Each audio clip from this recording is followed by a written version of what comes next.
affecting our teachers. MashaAllah. I welcome you, sir, and hand over this session to you. Jazakallah khair. Assalamu alaikum warahmatullahi wabarakatuh.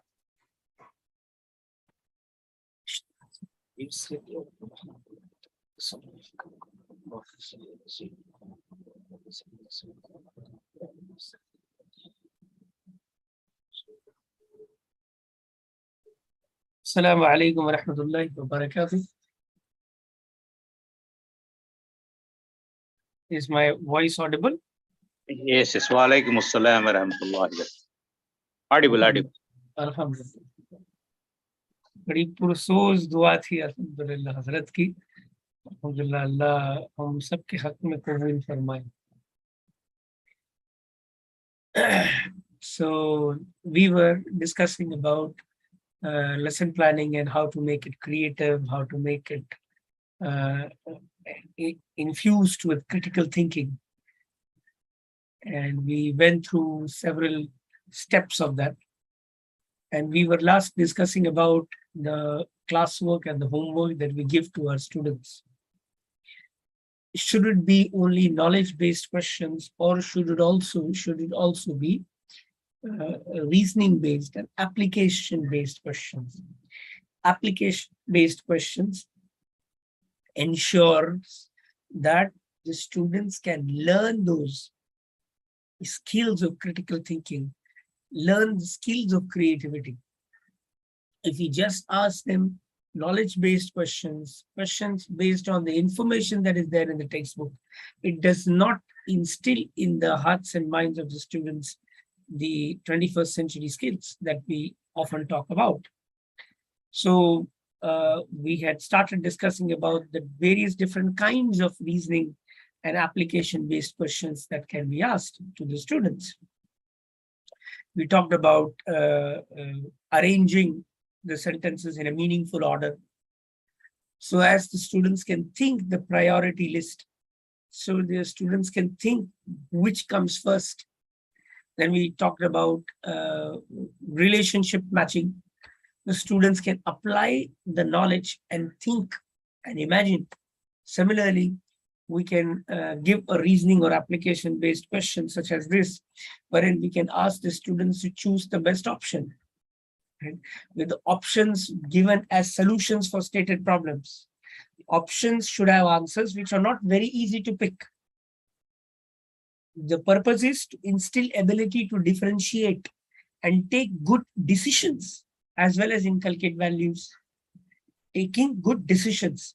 So, because in school, when they learn through the subjects, through the different topics, if they learn to differentiate, if they learn to choose the right option, if they learn to take good decisions amongst difficult options to choose, then when they grow up, they will learn, they will be able to take good decisions in their lives as well.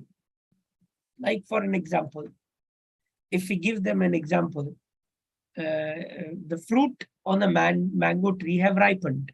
The fruit on the mango tree have ripened. Now we'll give them 4 or 5 options.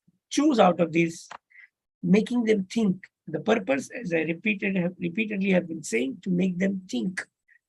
Only purely information-based, knowledge-based questions will never be enough. Or they should also be reasoning-based questions. Now let's look at this example. The fruits on the mango tree have ripened. Option number A, don't harm the tree by plucking any fruit. Don't pluck the fruit, it will harm the tree, right? Option B, pluck all the fruits, including those which are not yet ripe at the same time, to save money given to the one who climbs the trees to pluck fruits. You give money to the one who climbs the trees to pluck fruits. Save money by giving him money only one time and pluck all the fruits. Whether they are raw, whether they are ripe, no problem, pluck them all. Option C, pluck only those fruits which are ripe and leave the raw, not yet ripe fruits, and then later pluck the raw fruits when they become ripe. Now pluck the ripe fruits, leave the raw fruits. When later on, when they become ripe, the raw fruits, then you pluck them. Option D, pluck only those fruits which are ripe and leave the raw or not yet ripe ones, and then later do not bother to pluck those fruits. Let those fruits rot. Option E, wait till all the fruit become ripe to pluck the fruits together. Don't pluck now. Let all the fruits become ripe together. Now, these are options you're giving them.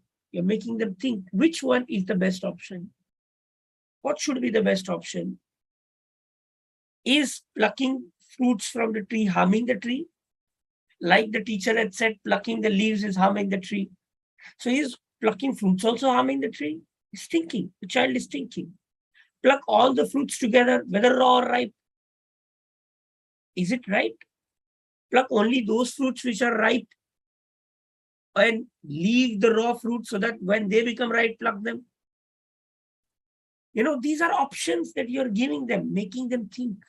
Which option is the best option? And what is happening? You're not giving the answer. You can have group discussions. You can have brainstorming sessions in the classroom where the students are thinking when they are discussing what could be the right option. What are you doing?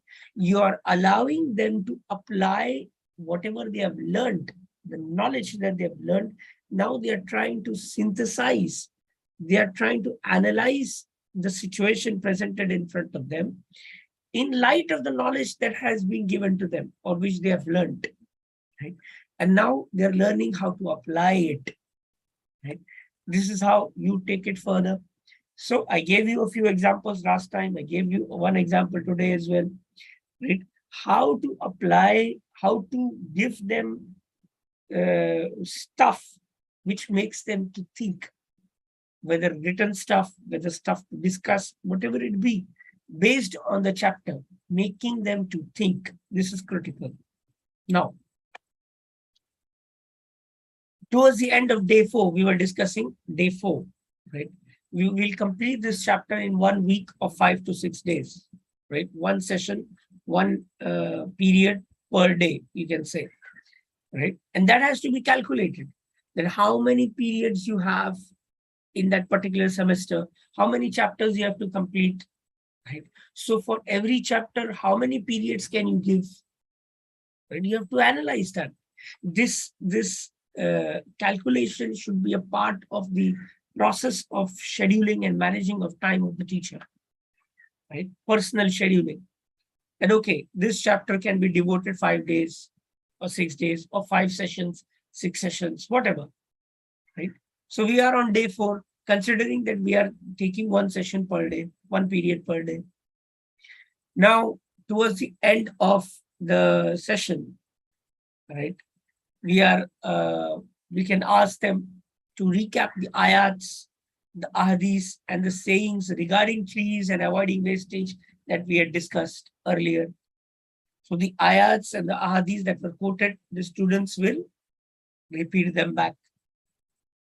Then you can give them homework, memorize all the question and answer that is there in the notebook. Memorize them. Memorization is also important, but after understanding, first there should be deep understanding. Once the understanding is deep, then memorization becomes easy. Then give them a date where you will test them, or maybe you will conduct a quiz based on the chapter. Right? Write it down in the lesson book or the almanac, the student's diary. Make them write it down so that the parents can check, so that parents can make them memorize the notes in the notebook that have been written, right? Step by step. And then also remind them to bring the pictures in the class for the chart making that we had told them to bring. Different pictures of plants, of branches, of roots, of the different things that you get from the trees, useful things that you get from the trees, right? So different photographs that you had asked them to bring. Let them remind them about it. Then on day 5, collect the notebooks for checking. Right? This is also part of an effective teaching process. Collect the notebooks to check the notebooks, right? And give them some classwork, right? Maybe you can give them some projects like making a chart and make groups, right? One group will make a chart on the harms to the trees. Another group will make a chart on the benefits, sorry, the uses of the trees. Another group will make a chart on the ways to take care of the plants, ways to take care of the trees, right? So different people will do different things, right? Now, these, and maybe another group will make a chart purely on the collection of ayats and the ahadis and the sayings regarding the trees and avoiding wastage that we have discussed, right? So these are the things. Now the teacher is sitting and maybe she can check the text notebooks in while the students are making the chart, or she can go around and help them, facilitate, guide them while they are making the chart in the classroom. There is a chart making activity that should be done in the classroom, because all the pictures that are required have been brought already by the students, because we have been reminding them for 2 days, 3 days, right? So this is one thing that you can do, right? Maybe on day 6 or maybe after a week when you have a session, right? One of the lesson-based activities or competitions that we will discuss now. One of these activities you can do, not all the activities, we'll discuss a few activities today and in the sessions to follow on the Saturdays. And these activities can be conducted in the classroom based on the knowledge that has been acquired till now, right? And how to apply those knowledge, apply that knowledge, right? So we can conduct some activities. What kind of classroom activities we can conduct? These activities again are geared towards revising the content, towards understanding the content deeply by proper revision of the content, classroom revision, collective revision through activities. How can you do revision and application of the content through activities? There are many different activities. I'll give you a few activities. Like for an example, you can make 2 groups, one of harms and one of the ways of caring in the classroom. One group will deal with harms, the other group will deal with the ways of caring in the classroom. Right? Now, let them draw a force field analysis diagram on the whiteboard or the blackboard, whatever you have, with the central theme being plants. I don't know how many of you have seen a force field analysis diagram. Force field analysis is where there are driving forces and there are restraining forces. When you have one small circle in the middle, and then there is a block on the left, block on the right, and you enlist the driving forces and you enlist the restraining forces, right? The things that have a good impact, the things that have a bad impact, right? Now, tell each group to write very brief words or phrases related to their groups on their respective side of the board. You can invite one of the representatives of the 2 groups that you have made in the classroom. 1 or 2 representatives will come to the board and they will actually start writing, and they will get prompted by the students, their respective groups. Right? They will get prompted by their respective groups, right? And the group that writes the group which writes the most points legibly and sensibly wins in the given time before the teacher signals time up.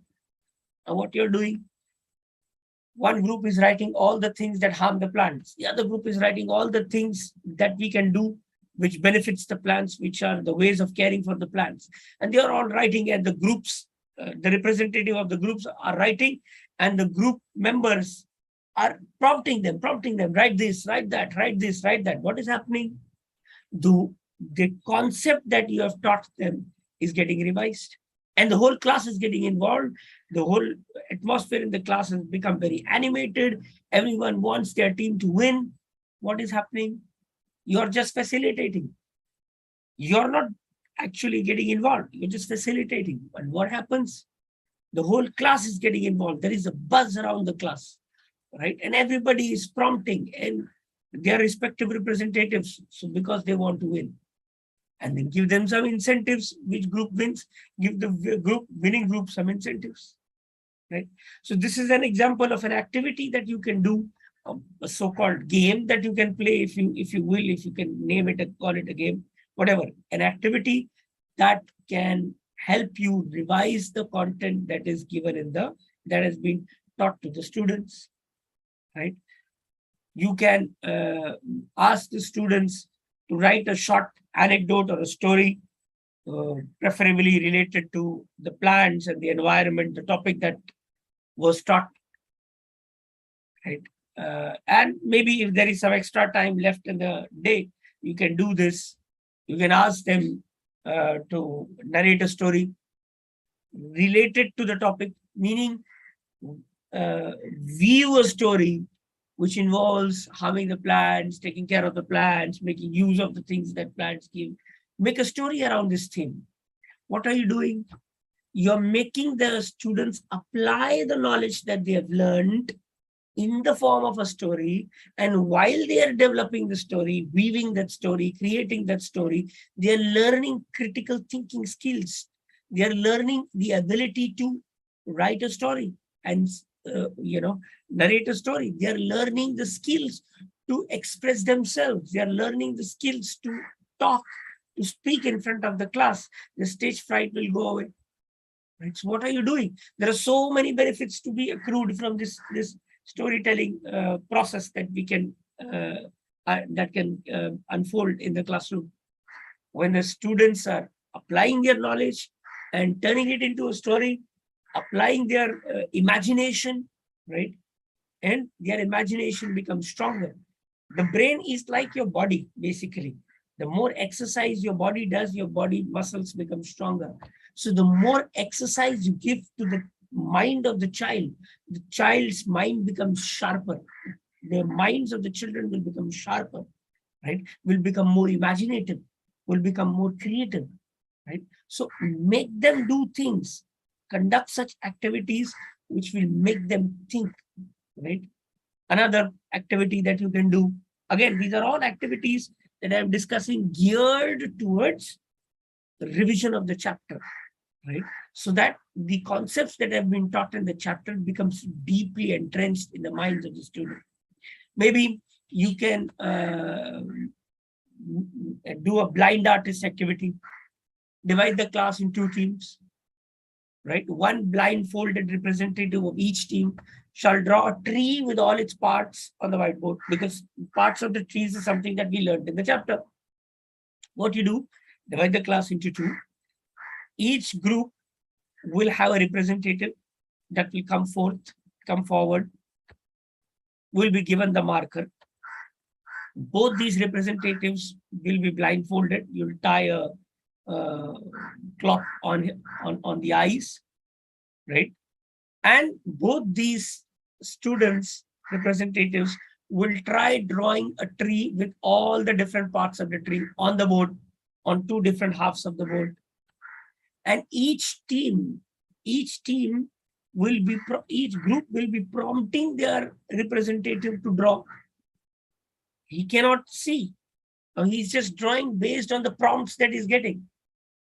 And to understand whose prompt it is, because both the teams are simultaneously talking to the representatives. So the representative now has to judge, to understand that what is being told, right? To go left, to go right, to go up, to go down, and who is telling them, whether it is the voice is coming from their group or from the opponent's group. What is happening? The whole classroom becomes abuzz. The whole classroom is buzzing with this activity. Everyone is excited, and they're all laughing, they're all enjoying, and they're learning the different parts. Draw roots, draw branches, draw on the left hand side, draw leaves, so on and so forth. Right? So what is happening?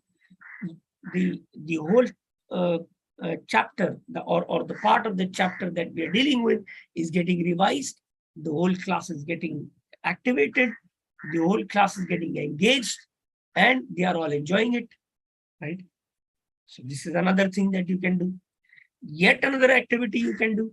And I'm not saying all these activities are possible in the classroom. You can pick a few. You can pick a few of them, some of them at least. Because to do all these activities, which I will discuss with you, is not going to be possible in a classroom, but at least some of them.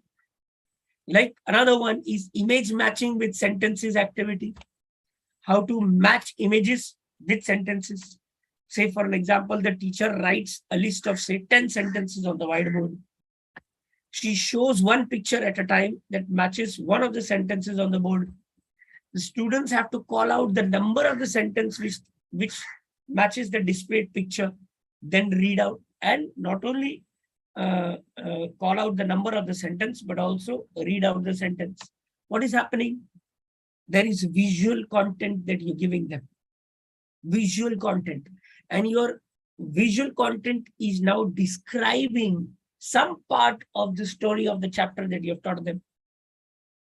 Now, the ability to connect that picture with the statement, that a list of statements, and pick out any one statement which matches the picture, right?